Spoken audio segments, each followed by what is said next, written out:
ऐसी पावर है कि इतनी चीज कुछ भी हो जाए लाइफ में, इतनी चीज से भी ओवरकम होके हम इतनी बड़ी चीजों को बेहतर बना सकते हैं। इतना पोटेंशियल, इतनी स्किल, इतनी एनर्जी होती है हम लोगों के अंदर, लेकिन इतना कुछ होने के बावजूद भी हम लोग कई बार ये जनरेशन है डिस्ट्रैक्ट हो जाती है ना, डिस्ट्रैक्ट हो जाती है।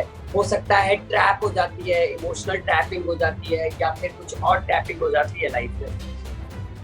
आप यूथ को क्या एडवाइस देना चाहेंगे कि अगर उन्हें ऐसा लगता है कि वो पूरी तरह अपने ड्रीम से, अपने विजन से डिस्ट्रैक्ट हो चुके हैं, बट स्टिल उनके अंदर ह्यूमैनिटी अलाइव है, they wanted to do something for women, for child, for society, जैसा आप विमेन्स के लिए, चाइल्ड के लिए बहुत कुछ कर रहे हैं।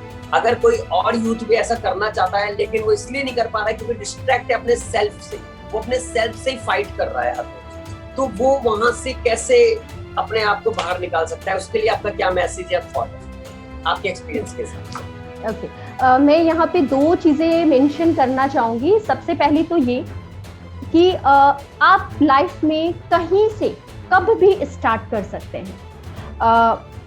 आप कोई मैटर नहीं करता है आप कहाँ से बिलोंग करते हैं, कोई मैटर नहीं करता है आपका एज क्या है, वेदर यू आर 22 और 32, ठीक है। कोई मैटर नहीं करता कि आपकी सिचुएशंस कैसी हैं, आप उन्हें हैंडल कर पा रहे हैं या वो लगातार वैसी ही चल रही हैं, ठीक है। आप कभी भी स्टार्ट कर सकते हैं। First and very important thing, लोगों को लगता है इस दुनिया में, रहीमन तेरे देश में भांति भांति के लोग, तो बहुत अलग अलग लोग होते हैं, बहुत अलग अलग उनके परसेप्शंस होते हैं कि नहीं यार अभी तो मेरी शादी हो गई है, मैं अभी नहीं कर सकती। मैं अपनी जब पुरानी दोस्तों को मिलती हूँ या वो मुझसे कांटेक्ट करती हैं, तो उनका जनरली एक थॉट प्रोसेस है कि वो बोलेंगे यार तुम बहुत अच्छा कर रही हो, हम भी कर पाते, तो यार तुम कर सकती हो। नहीं यार अभी बच्चे हो गए हैं, अभी नहीं कर सकते हैं, ठीक है। We are on same age group. तो सबसे पहली चीज तो आप कभी भी कर सकते हैं। सेकेंड थिंग जो मुझे सबसे इंपॉर्टेंट लगती है, जो आपने भी बोली है कि everyone is fighting a war, that can be वो खुद से लड़ रहे हैं, दैट कैन बी कि वो अपनी फैमिली से लड़ रहे हैं, दैट कैन बी कि वो इस बाहरी दुनिया से लड़ रहे हैं, और वो सभी लड़ते हैं। हम लोग जो भी यहाँ पे हैं एज अ ह्यूमन के तौर पे, हम लोग जो जीवन जी रहे हैं वहां पे सभी लोग कोई ना कोई लड़ाई लड़ रहे हैं। इवन मैं अगर खुद को लूं, इफ आई टॉक 2 साल पहले की बात, आई वॉज फाइटिंग 3 वॉर। एक बाहरी दुनिया से, क्योंकि मेरे थॉट्स और बाहरी दुनिया के थॉट्स सिंक्रोनाइज नहीं हो पा रहे थे, राइट। मैं जो सोचती हूँ, I have my own individual personality, मेरी अपनी चीजों को लेके राय है, क्या सही है क्या गलत है। और चूंकि मैं एक महिला हूं और मैंने कहा कि यहाँ पे लोग पेट्रियार्कल हैं, तो उनके थॉट्स थोड़े से महिलाओं के प्रति थोड़े से पिछड़े बोल सकती हूँ, या मैं बोल सकती हूँ कि महिलाओं को लेके कुछ रिजर्व थॉट्स उन लोगों के हैं।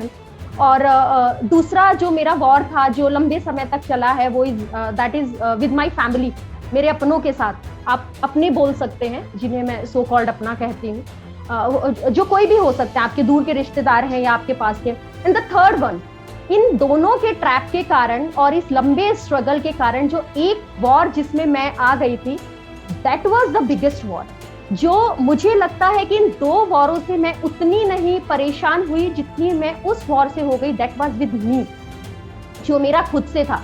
And I can tell you that time was like a phase of depression, a phase of anxiety, जहाँ पे आप कितना भी बेहतर करो, you will feel worthless, you will feel empty, you will feel lonely.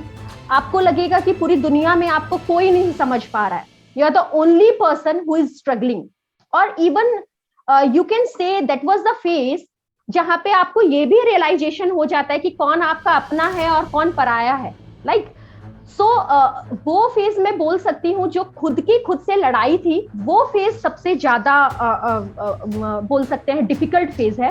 लेकिन एक टाइम पीरियड के बाद में जब मुझे रियलाइज हुआ, जिसने बहुत साल भी लिए हैं, कि दुनिया हमेशा से ऐसी ही थी। I was always trying myself to adjust according to the world. मैं कोशिश कर रही थी कि मैं दुनिया के हिसाब से एडजस्ट हो जाऊं, जो कि मैं नहीं हो सकती, क्योंकि इस दुनिया में अगर एक इंसान हो तो उसके हिसाब से हम एडजस्ट हो सकते हैं, लेकिन जो ये करोड़ों लोग हैं किसी की कोई सोच है आपके पहनावे, आपके खाने को लेके, आपके करियर को लेके, आपके थॉट प्रोसेस को लेके, आप जो काम कर रहे हैं उसको लेके, इवन आपके चलने को लेके, इवन आपके जाने आने को लेके, मैं इतने लोगों के हिसाब से अपनी पर्सनालिटी को कैसे एडजस्ट करूं? That was the biggest fight. And gradually I realised कि मुझे दुनिया के हिसाब से एडजस्ट नहीं होना है। मैं जो हूं मैं वो रहूं। एक टाइम ऐसा आएगा कि दुनिया आपके हिसाब से एडजस्ट हो जाएगी, एंड दे विल, वो होते हैं, वो सभी के हिसाब से एडजस्ट होते हैं। एक वक्त था जब मुझे ये लगा कि तूफान है और मैं इससे लड़ूं और ये रुक जाए। एक वक्त था फिर मुझे लगा कि तूफान मेरे अंदर है, मैं बस उसे नॉर्मल कर लूं, बाहर बाकी सब कुछ नॉर्मल है। तो दोनों फेज की अपनी एक खूबसूरती थी और एक अपने स्ट्रगल थे। तो मैं सिर्फ यही कहूंगी कि फाइंड योर पर्पस। जो सबसे इम्पॉर्टेंट चीज थी जिसने मुझे इस चीज से बाहर निकाला, दैट वाज माय पर्पस। बहुत बार जैसा मैंने कहा कि मेरी हॉबी हमेशा से रही है, मैं डायरी राइटिंग बचपन से करती हूँ और उस फेज में मैंने बिल्कुल छोड़ दी थी। सो आई विल से कि उसने मेरी सबसे ज्यादा हेल्प की है। और मोस्ट ऑफ द टाइम ऐसा होता है कि आपको वो लोग नहीं मिलते कि आप अपने इमोशंस वहां पे ड्रेन कर दें, निकाल दें। तो diary was the best friend that time, कि जिसमें मैं अपने इमोशंस को लिख सकती थी। And the most important thing कि मैं ये सब कुछ कर पा रही हूँ, दैट वाज माय पर्पस। मैंने जब मुझे ये रियलाइज हुआ, जब मैंने कभी बैठ के अपने आप को एक्सप्लोर किया और मैंने ये सोचा कि मैंने कहाँ से स्टार्ट किया है, मैं अपने आप से चाहती क्या हूँ, हु आई एम, कौन हूँ मैं और मुझे क्या चाहिए। और मैंने जब अपने लाइफ की जर्नी में जब स्टार्ट किया था, जब मैं घर से निकली थी, तो मैं क्यों निकली थी और मुझे क्यों करना है, तो that was the only thing जिसने मेरी पर्सनालिटी में बोलूं या मेरे